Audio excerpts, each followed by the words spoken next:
Good morning, Ted. There we go. All right. Good morning. There we go. Jay's asked me to open our meeting in prayer, so would you please bow with me? Most gracious God, we pause this day and give you thanks. As we come together, we attend to and hear the reports of the business side of our church. And it's not always the most glamorous or the part that inspires, and yet it's a necessary one. And we're grateful for those who serve and attend to all of these various ministries or functions that allow us to have the facilities and to attend to all that we need to. And we pray that you would guide us in any decisions that are before us. And above all, we seek to do your will. May your blessings be upon our church, that as a church we may be a blessing to this world around us. We pray all this in Jesus' name. Amen.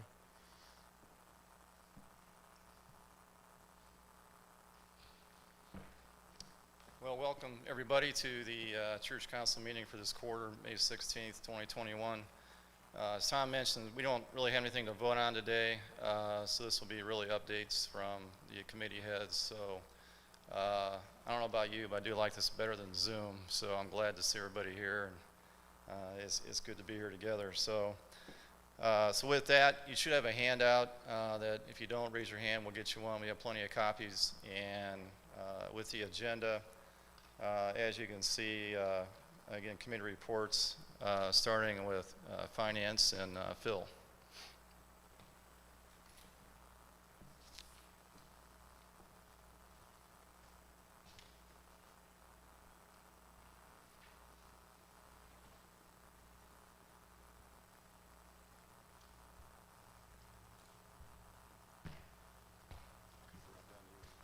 No, that's all right. I need to learn. Good morning. Very first slide. Since we approved the budget in a Zoom meeting a couple of months ago, I just wanted to go over that very quickly here with the general congregation.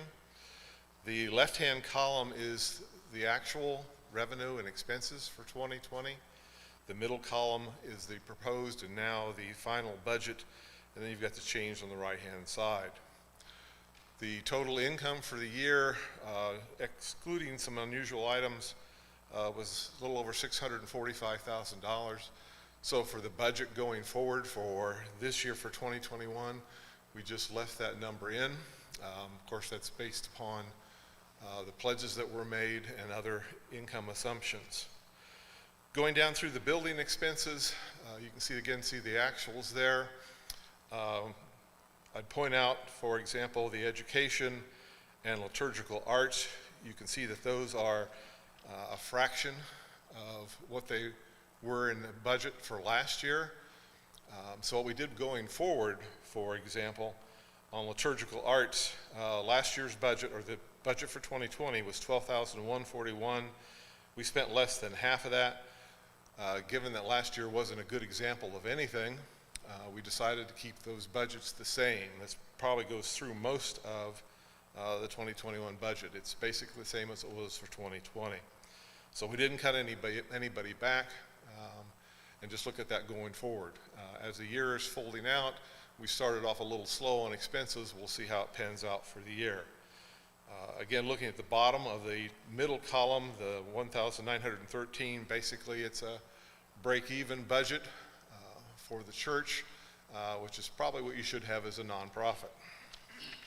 Any questions on that? Okay, going to the next page. The first column on the left there is the actual numbers that we have through the end of April. The middle column is the budget for that same period of time and the change. So you can see for total income, we're doing a little better than budget. The expenses that we've had are also primarily below the budget. We have a surplus at the end of April of a little over $51,000 against a budget that we were supposed to have a surplus of $21,000. Now that makes sense from the standpoint of you've got income that came in earlier in the year, you've got Easter, you want to have enough money in the pot, so to speak, so you get through the summer months that are a little slower. But it is good news, as if I looked at that at the end of March, we were actually below budget, so it was good to see during April that we caught up for the faithful contributions. On the right-hand side of that, the fund balances, you can see the general fund, and then the special funds for outreach, missions, and so on, $312,000. That is about $10,000 ahead of where we were last year at this time. Any questions on that? Going to the last page, the pretty pictures. So this graphically lays out the cash flow, or what we have on hand, the money we have on hand from operations at the end of each month.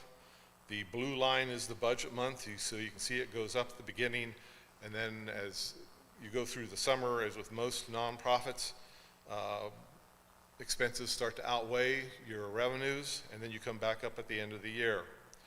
The green line is April year-to-date, so you've got actuals through each month through April, and then after it's the budget. So you can see that surplus, if you look up from April, you've got $30,000 there above what you had in the budget. And the red line is 2020 actual. So you can see from that, as compared to last year at this point in time, we were about 40,000. I'm just looking at this now, I can't see very well. Ahead of where we were last year at this time. So, I guess the bottom line of all this, is we're doing very well. We're above budget. Don't see anything at the moment on the horizon that would change that too much, but then we could have said that last year in February or March. So things are good at the moment. Any questions? Okay, good. No questions.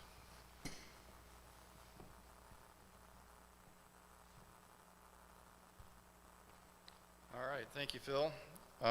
Next on the agenda was a report from Outreach. Roy didn't really have a report other than he wanted to just share with everyone update on the second offering, so that in your handout there and the slide you see above here just gives a summary to date on where we are. So, Roy, anything to add to that, or any questions on that? All right, if not, Academy update. We did put a slide in kind of late here for Nikki. As you can see, her update really is here. Is there anything further that you want to give, or? Okay. Any questions for Nikki on the Academy? Okay, we're moving right along. All right. Next would be a trustee's update from Steve.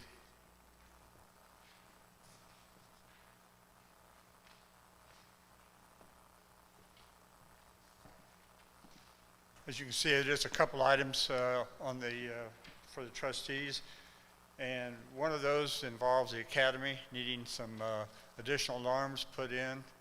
There's some concerns that they can't hear well enough in some of the rooms if an alarm goes off.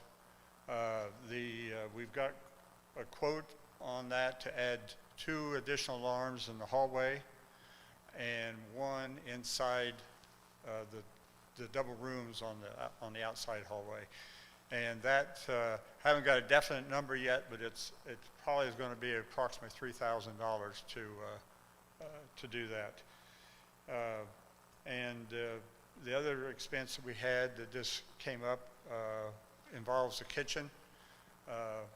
Apparently we had a fork or something get in the garbage disposal, and it trashed it. So they say it's not repairable, and so we've got about $2,500 to replace the garbage disposal at the kitchen.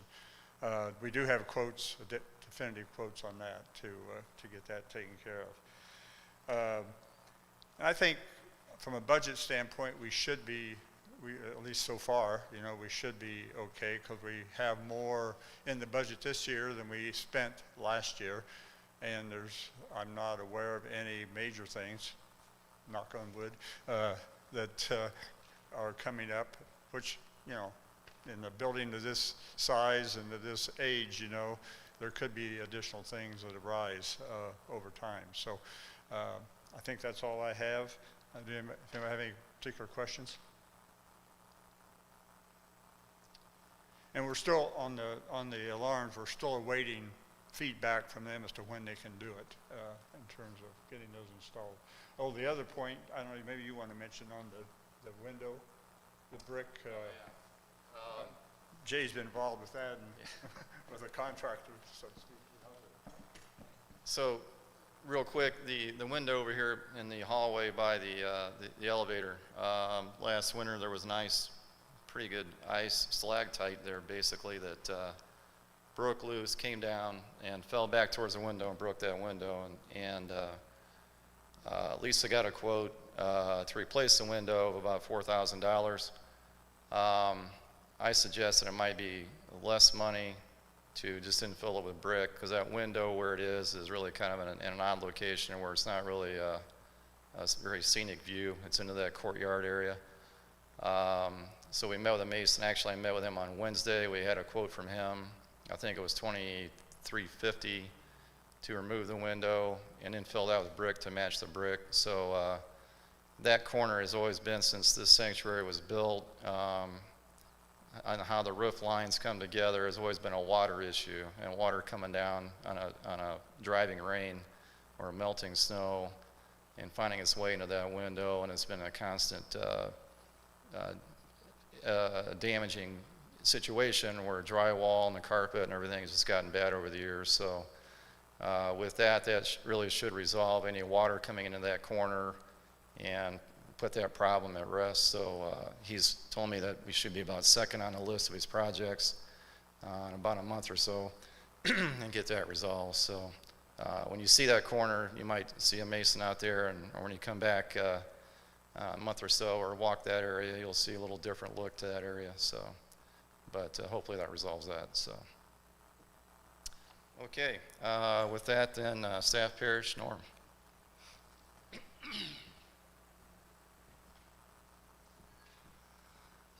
Everything's really going smoothly at the church, and we have Tom to thank for that.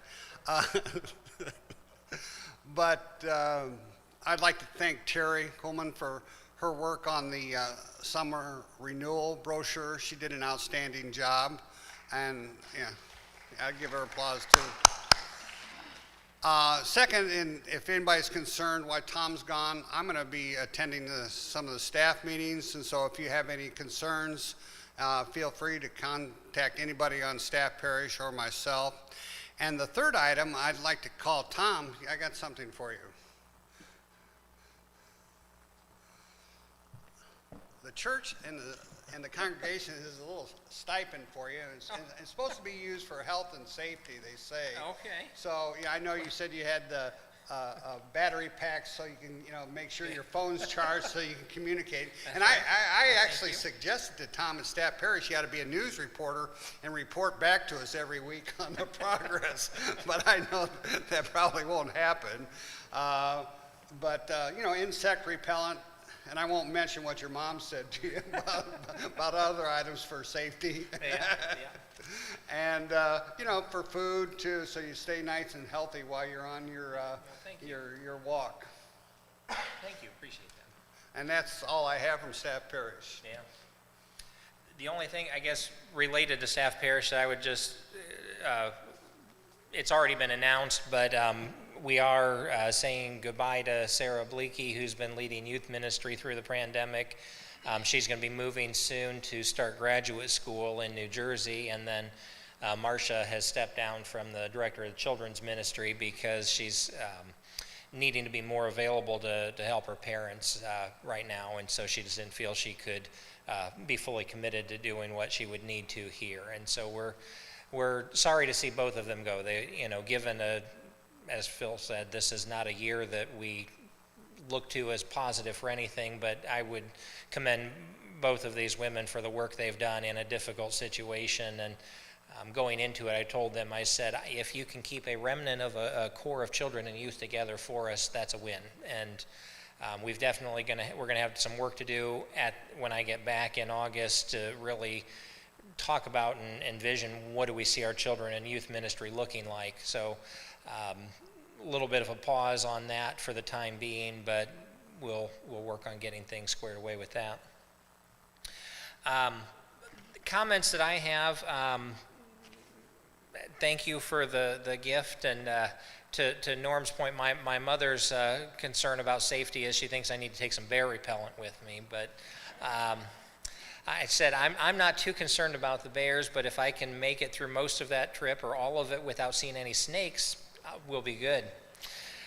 I just want to say again, thank you to Terry. I have thought about applying for one of these Lilly renewal leaves for a little while, and Terry had approached me because she had helped a former pastor of hers apply for a grant. She said, have you ever thought of doing one of these? And it was rather coincidental or providential, I guess, that when she'd said that to me was the Sunday right after the week where I'd gone down to Indianapolis to sit through an orientation meeting about what it takes to apply for one. And I said, you know what, that's funny that you ask. So I'm grateful for her support and helping to put all of the proposal together. And I'm also grateful for the support of this congregation, allowing me to be able to take this time. And a couple people have asked, so what are you doing, or what is the purpose of this?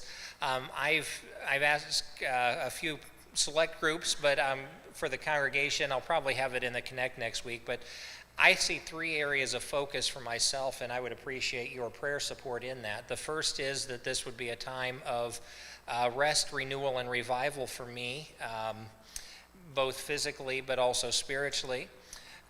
I also then, second point would be that I'm around 20 years into ministry and looking to have about that much ahead of me. And so to me, this renewal is an opportunity to kind of step back and say, okay, what do I need to do to make sure that I can continue to be as faithful and fruitful in my ministry as a pastor for the remaining years and not burn myself out in the process? And so that's going to be one of the things that I'm praying about and thinking about over this time. And then the third one is much larger, I guess, for Aldersgate as well, of where is God leading us? This church has a long history of doing a lot of wonderful things. I think most of you have been here longer than I have to know that this church, the community around us, are not what it was 10 years ago, 20 years ago. Things have changed, and we've maybe not adapted to some of those changes that have happened, and really this past year has forced even more change on us. And so over this summer, I would encourage you to be praying about where is God leading us right now. And that's not going to be an easy answer or something that we just say, oh, well, obviously this is it. But it's going to be some ongoing conversation. But all of that has to be lifted up and surrounded with prayer of, all right, what's the next step for us? Where is God leading us from here? And I think that's the important way that we need to be thinking about it too. It's not what do we want, but rather what does God want for us? So that's it related to, I guess, what I had to share about the renewal. Terry, is there anything that you would lift up as far as any of the things, or do you think the guidebook covered everything and we're good? Or no? You hope? All right. Me too. All right. Watch the newsletter, Sunday morning announcements. If there are other things or reminders, though, be sure to keep up with all of those as they come. Final thing that I just wanted to take a moment to share. I don't know. I've not had a lot of questions from people here. I have colleagues that are getting more questions, but there are people still asking, so what's going on with the United Methodist Church? What's going to happen? When is General Conference going to make a change? Everything had been building up to that in 2020, and then we obviously didn't have the General Conference because of the pandemic. They talked about putting it off to this year, but they realized that's too soon, that it can't happen. So tentatively anyway, the General Conference is scheduled to meet next year. I think it's still not a certainty if that's going to happen or not, mainly because we're an international church, and while vaccines are widely available in the United States, many of the delegations coming from Africa and other parts of the world won't have access to that. And who knows what travel restrictions may or may not be in place. So it remains to be seen if that General Conference will happen, and particularly the big thrust going into 2020 was where is the United Methodist Church going to fall with regard to human sexuality. Unless someone has a crystal ball and can read the future, I don't have an answer on that. There are a lot of people that have opinions on that, but they're just that. They're people's opinions. The biggest thing that does seem to be a certainty is that there will probably be some type of fracturing within the United Methodist Church, some type of a split. Mainly from where I see right now, there is the more conservative or evangelical churches in the Methodist Church have been laying groundwork for a number of years to start a separate denomination, and they've got a website up, they've got all of their things in place, they just have not officially launched, and it's going to be called the Global Methodist Church. They see that as a landing pad for any churches that would end up not agreeing with whatever decision is made by the United Methodist Church at the General Conference. Some people are speculating that if General Conference gets put off even further, some of that split may happen, but again, it's all speculation at this point. All of these things do have some trickle-down effect on local churches. My personal opinion on this is that I'm just more interested in us being the healthiest church that we can be and focusing on loving one another and loving the community around us, of being able to acknowledge and recognize that, you know what, we're not all going to agree on everything. And just because we don't see eye to eye, that doesn't have to be a deal breaker. Unfortunately, I'm not seeing any way around that for the denomination, but I think that local churches can do that. And the reason I think local churches can do that is that we have relationships with one another. And you know, for a denomination, for people to say, oh, well, we don't agree with those people, they can go their way, there's not a relationship. Here, I don't know about you, but I really don't want to say goodbye to anybody because the church is like a family. And so I hope that that can be kind of one of the ways that we together navigate this, regardless of what comes down the road with decisions that are made at that denominational level, whenever they would get made. All right, any questions about anything that we've talked about, or questions about anything that hasn't been talked about? Yeah, George. So after I've had to make some adjustments to that. I'd had some reservations. Originally, I was going to go the entire length through the Smoky Mountain National Park, that's 72 miles. When I'd called the company that's going to do my shuttle to take me from where I park my car to start, I was talking to the woman on the telephone, and she said, where are you starting and where are you going to? And I told her where I was going the first day, and it's about 13 miles. And she said, oh, you don't want to do that. She said, if you do that, you're going to hate your life, and you're going to wish you were at home on your couch drinking a beverage. I said, okay, what would you suggest? So she kind of helped make some suggestions in there, and also because of those bears that are there are some shelters that are not open right now. So anyway, I'll be starting in Cades Cove, which I think some people that have been to the Smokies may be familiar with. I'll go from there and hike up to the first shelter that I'll be staying at on the Appalachian Trail. I'll be doing about half of the Appalachian Trail through the park, going up to Klingman's Dome, and then coming back down into the valley portion of the park. So I'll be there 5 nights, 6 days, 5 nights total, and I don't remember where my mileage will put me, but it'll probably be like 55 to 60 miles that I'll put in for the days that I'm there. So, yeah.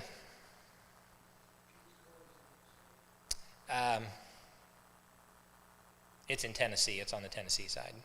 Yeah. Any others?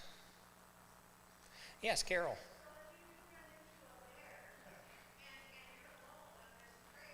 Yep. Yep.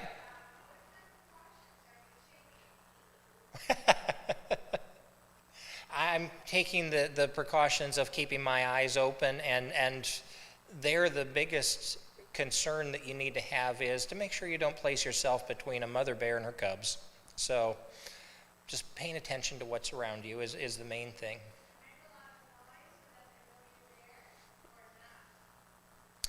Generally, with the black bears, they say make sure they know that you're there and you know, back away, but making noise is not a bad thing. Yes. Well, you know, the one approach would be prayer, because there's the story of the pastor that was out hiking and was being chased by a bear, climbed a tree, and as the bear's clawing at the tree and stuff, the pastor starts praying and says, Lord, I know I got myself in this situation, but if you could make this bear a Christian, I think I'll be all right.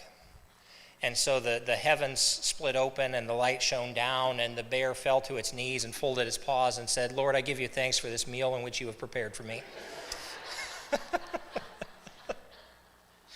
Oh, there's always a good joke in every situation. Any other questions? All right. Well, I will just, you've seen the reports, and particularly the financial report. I just want to say that I am really proud of this congregation for how we have kind of weathered this past year together. I know it's been more challenging and more difficult for some than others, and we have had some losses in our congregation. Some directly, more, you know, others that have been indirect, but it has affected us, and we don't want to downplay that by any means. But I'll say again, I appreciate all of the support as far as our best efforts at what guidelines we feel are necessary for us to be able to continue having worship services, to be able to continue to offer the live stream and begin resuming the things that are going on here. The fact that as you saw in that report, our giving and support has actually gone up in this time. Yes, expenses have been down as well in a number of areas, but it's just a testimony to our congregation, I think, and I am grateful and thankful for everything everyone has been doing. And I think that, as you know, I mentioned when I get back, we need to have some conversations about where is God leading us. It's a good time to be having that conversation, because you know, when you look at when you look at that financial support, when you look at where we're at a pretty healthy place right now.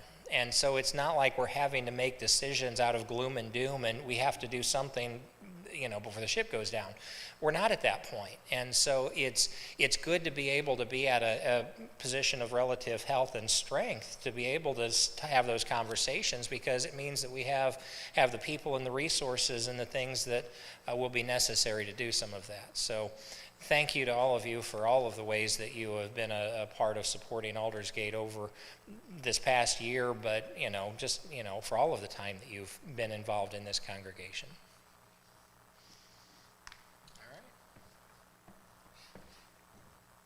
All right, thank you, Tom. Anyone have any questions or comments before we wrap up? Hearing none, we're adjourned. Thank you.